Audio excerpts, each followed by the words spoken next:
Hey everyone, it's the Great Big Story YouTube channel. I'm Jillian. I'm Dave. Welcome to the show.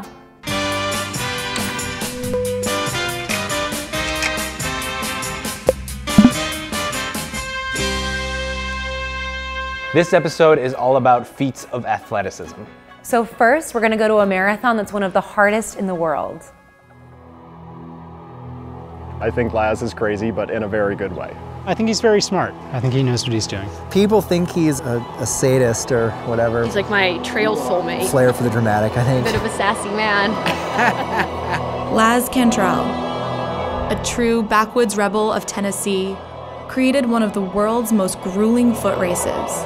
One that is so challenging, it leads many to assume it must be an act of sadism. Are you a sadist? No. I think people are obsessed with comfort to the point that they forget. If you don't have any discomfort in your life, how do you know when you feel good?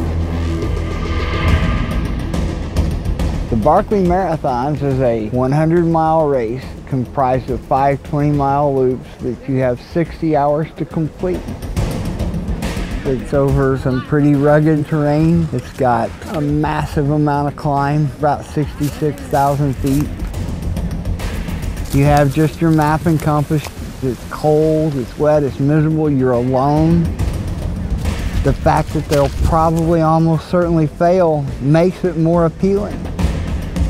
It started in '85 and we've had 14 finishers. Are y'all about ready?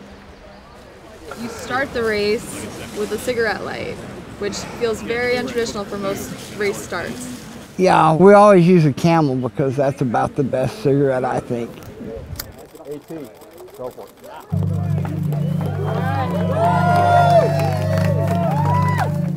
The course is located in Frozen Head State Park, home to the Brushy Mountain State Penitentiary, a location not chosen by chance. In 1977, James Earl Ray, the man who killed Martin Luther King Jr., made headlines again when he escaped the prison. In the 54 hours he was free, he only made it 8 miles from his cell. Because this terrain is no joke. It dawned on us that, man, you could put together a race course that would really challenge people's soul. I think every runner would like to do better than James Earl Ray and get further than 8 miles, although some of them don't. Everybody gets a bib number for each loop. There's paperback books which are kind of strategically placed so that to get them all you have to follow the course. And you pull out the page number that matches your bib. You have to turn in your pages to show that you've done the course. He has a brilliant sense of humor. He's parodying the sport of ultramarathon running.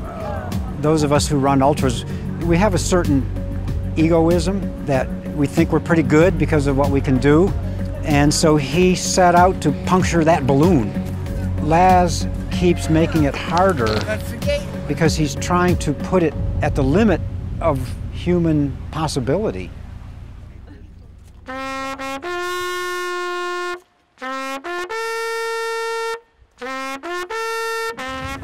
After they've decided that they've had enough and quit, we play taps on the bugle, both because taps is what you play for someone who's died in action and because they're being tapped out.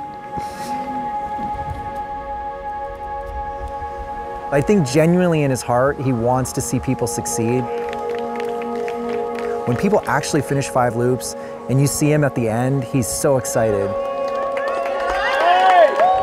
When and if one or more of them comes in, it's an inspiring thing. It's hard to believe a human can accomplish that. It's good that some years no one finishes, because the Barkley should win sometimes too.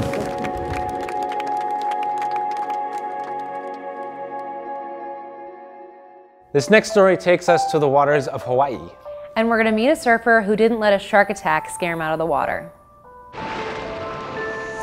I recently told somebody that getting attacked by a shark was the greatest thing that's ever happened to me. They're like, that's absurd, or that, you know, why would you say that? I've had incredible opportunities. I've been able to visit some really cool places, meet some incredible people. All these things have been nurtured from this shark attack. I think it's really made me who I am today.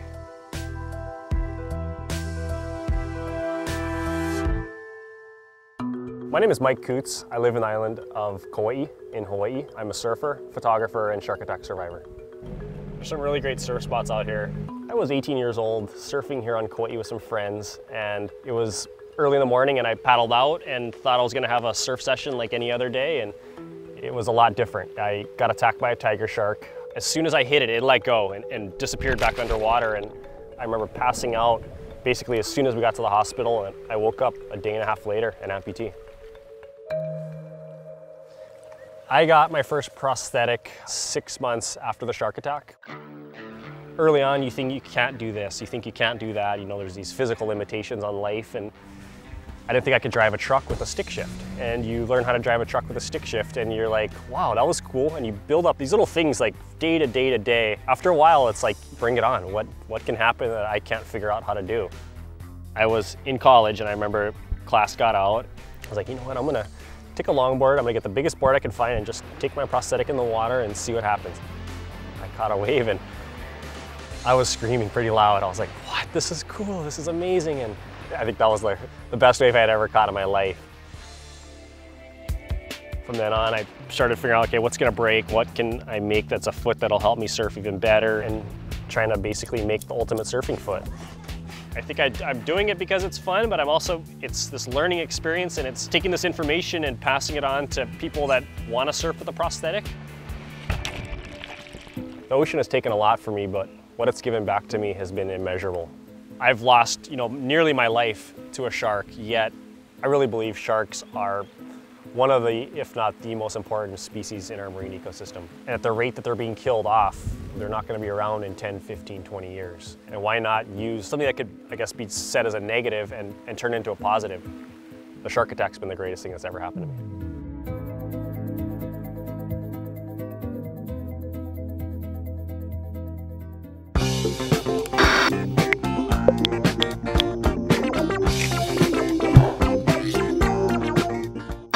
Next up, we're gonna meet Bree, who is not only a Black Hawk mechanic in the Army, but she's also Alaska's only B-girl.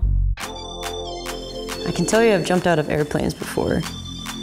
I've done almost every sport there is out there and done all these thrills. And I've never felt the same as I do when I'm dancing. I am a break dancer, and I go by B-girl Snap 1. Snap because I'm actually double jointed. And then the 1 was added because I'm the only B-girl up in Alaska. I strictly compete against boys. It makes you be good, not for a girl, but as a dancer.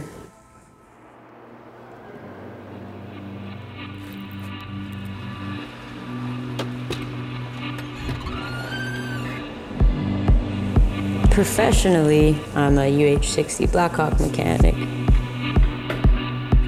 I spend 40 hours a week fixing helicopters, inspecting helicopters, replacing major components. Being in the Army has taught me a lot of self-discipline and focus, because if my body goes kaput, I can't do my passion.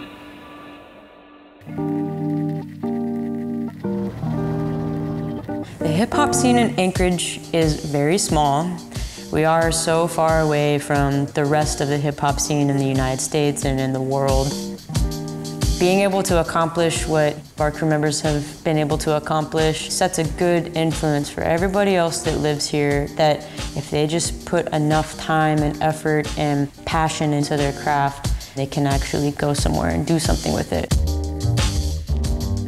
Doing all these incredible things with my body to the music and battling these other people is a remarkable feeling that I just simply can't get anywhere else. When you head to the skate park, you expect to see skateboarders and BMX riders. But Aaron is bringing something a little different. Kind of like a skater has a skateboard or a BMXer has a bike. I just saw the wheelchair as something fun, so why not take it into the park?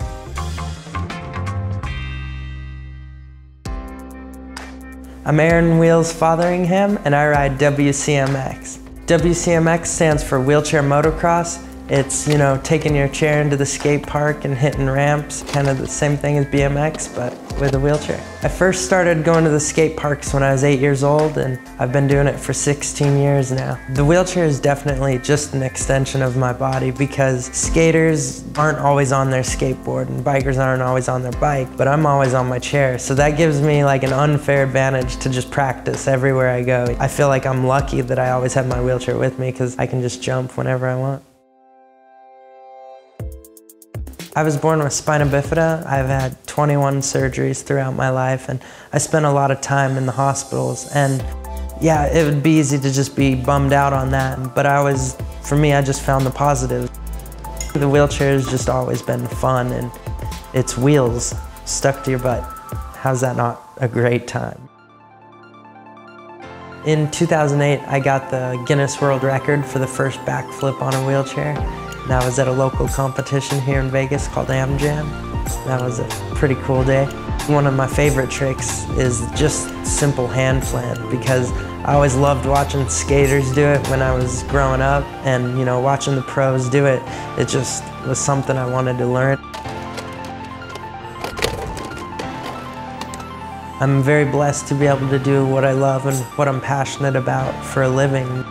A lot of the time the wheelchair comes with this stereotype of you can't do this or whatever because it's a medical device. I just always seen the wheelchair as a great opportunity.